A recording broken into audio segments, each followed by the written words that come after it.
চুলগুলোকে যদি আগাছার মতো লম্বা করতে চাও, পা পর্যন্ত লম্বা করতে চাও, তাহলে রান্নাঘরে থাকা এই দুটো উপকরণকে ইউজ করে দেখো, দেখবে তোমার চুলটা আগাছার মতো লম্বা হতে শুরু করেছে। বন্ধুরা, এই যে দুটো উপাদান, একটা হলো লবঙ্গ আর একটা হলো আদা, এটা আমাদের ঘরে সবসময়ই থাকে, সবসময় আমরা রান্নার কাজে কিন্তু ব্যবহার করি। এই দুটো উপাদান খুবই শক্তিশালী আমাদের চুলের জন্য। চুল পড়া কিন্তু কমায়, চুলকে ঘন মজবুত করে। চুল যদি তোমাদের স্ক্যাল্প ফাঁকা হয়ে যাচ্ছে, সেই ফাঁকা জায়গা থেকেও চুল নতুন গজাতে হেল্প করে আদা। চুল রুক্ষ সূক্ষ্ম হয়ে রয়েছে, সেখানটাও আদা কিন্তু দারুণভাবে কাজ করে। স্ক্যাল্প থেকে সব ড্যান্ড্রাফ সরিয়ে স্ক্যাল্পকে আরও উন্নত মানের করে তোলে। বন্ধুরা, লবঙ্গ কিন্তু মাইক্রোবিয়াল প্রপার্টিসে ভরপুর। এটা আমাদের যত চুল পড়াকে কমায়, যদি আমাদের স্ক্যাল্পে টাক পড়ে যাচ্ছে সেখান থেকে এই দুটো উপকরণ কিন্তু আমাদের চুলকে দারুণভাবে গ্রোথ দিতে হেল্প করে। তো চলো বন্ধুরা, কি উপকরণটা দেখে নিই, মানে রেমিডিটা আমরা দেখে নিই। তো খানিকটা আমি আদা নিয়ে নিলাম, এইটুখানি দেখো 1 ইঞ্চির মতো আদা নিয়ে নিলাম। এবার আদার যে খোসাটা আছে এটাকে আমরা ছাড়িয়ে নেব। আদার মধ্যে থাকা জিঞ্জারল, সোগায়ল ও জিঞ্জরন নামক শক্তিশালী অ্যান্টিঅক্সিডেন্ট, যেটা অ্যান্টি ইনফ্লামেটরি হয়, যেটা চুলের যে ফলিকলস আছে সেটাকে সচল রাখে, চুলকে লম্বা মজবুত করতে সাহায্য করে।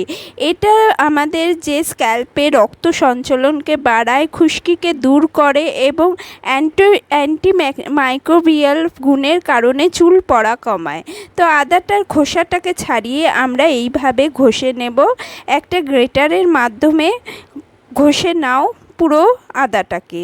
বন্ধুরা, আদার যে কত গুণাগুণ আছে তোমরা দেখে নিলে, কিন্তু আদা অনেক সময় কিন্তু স্কিনে ডাইরেক্ট লাগালে জ্বালা করতে পারে। তার জন্য এই প্রসেসটা পুরোটা দেখে নাও কিভাবে ইউজ করতে হবে।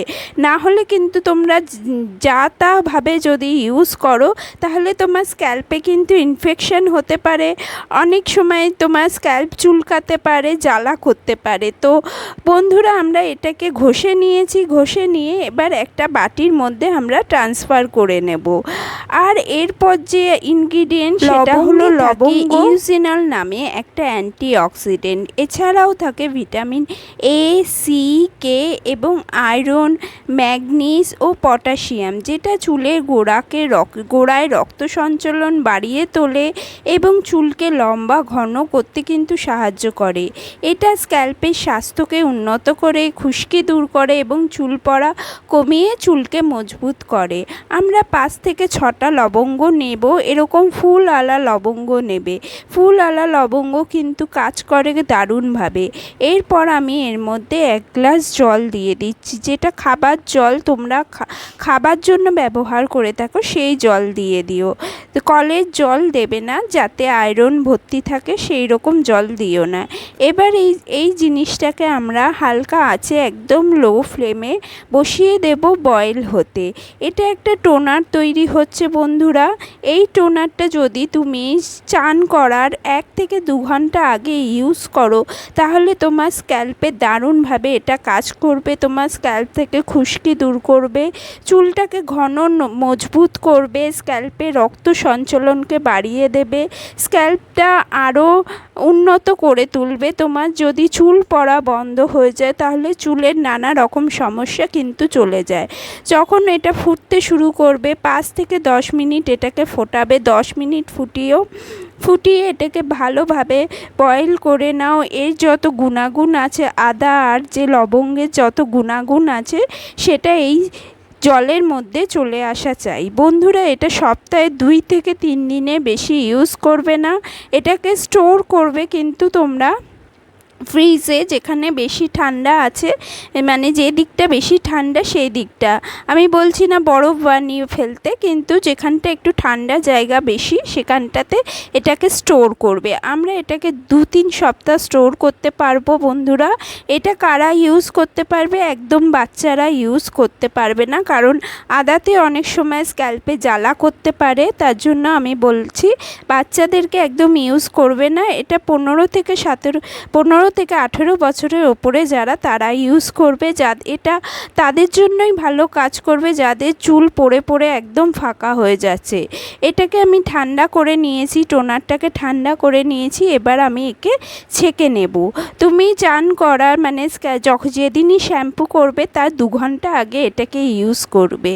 এর মধ্যে কিন্তু আমরা আর একটা উপাদান দেব, সেটা খুবই শক্তিশালী উপাদান।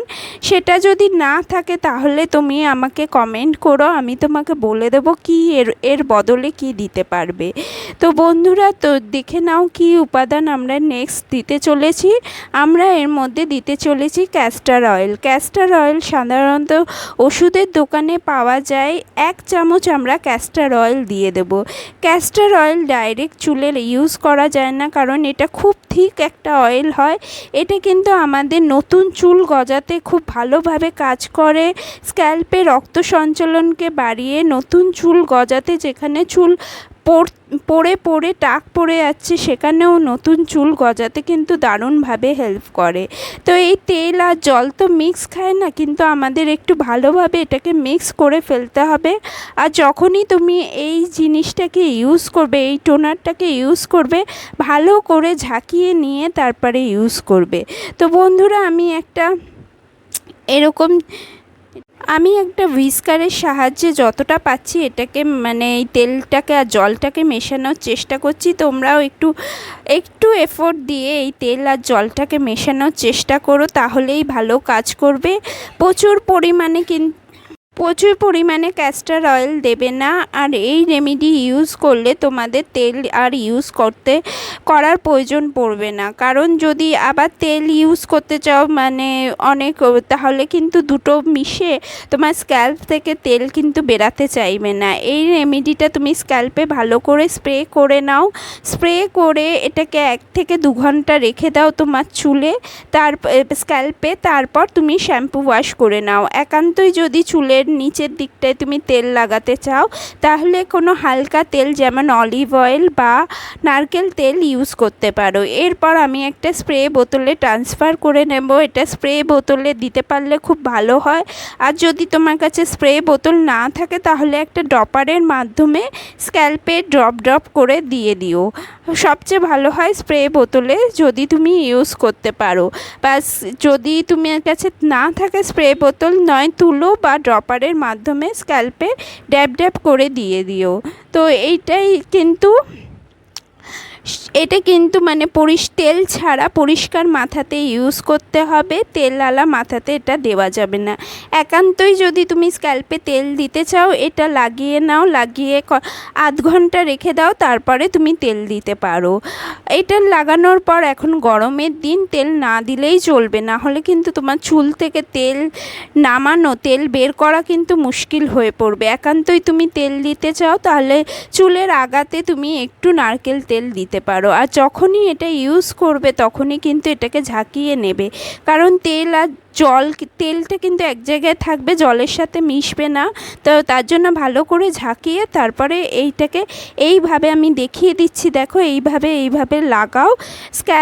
স্ক্যাল্পে আস্তে আস্তে ফাঁকা করে এইভাবে লাগিয়ে দাও। লাগিয়ে দিয়ে তুমি চুলটাকে কিন্তু আগেই ভালো করে আঁচড়ে নেবে। এটা লাগানোর পর চুলকে আঁচড়াতে যাবে না, তাহলে কিন্তু ভেজা থাকবে চুলটা, এর ফলে আবার হেয়ার ফল হতে শুরু করবে। তো তার জন্য আগেই চুলটাকে ভালো করে আঁচড়ে নাও, তারপরে কিন্তু এই রেমেডিটাকে ট্রাই করো। এই রেমেডিটাকে লাগাও, লাগিয়ে রেখে দাও। রেখে দিয়ে তারপরে তুমি এটাকে শ্যাম্পু ওয়াশ করে নাও।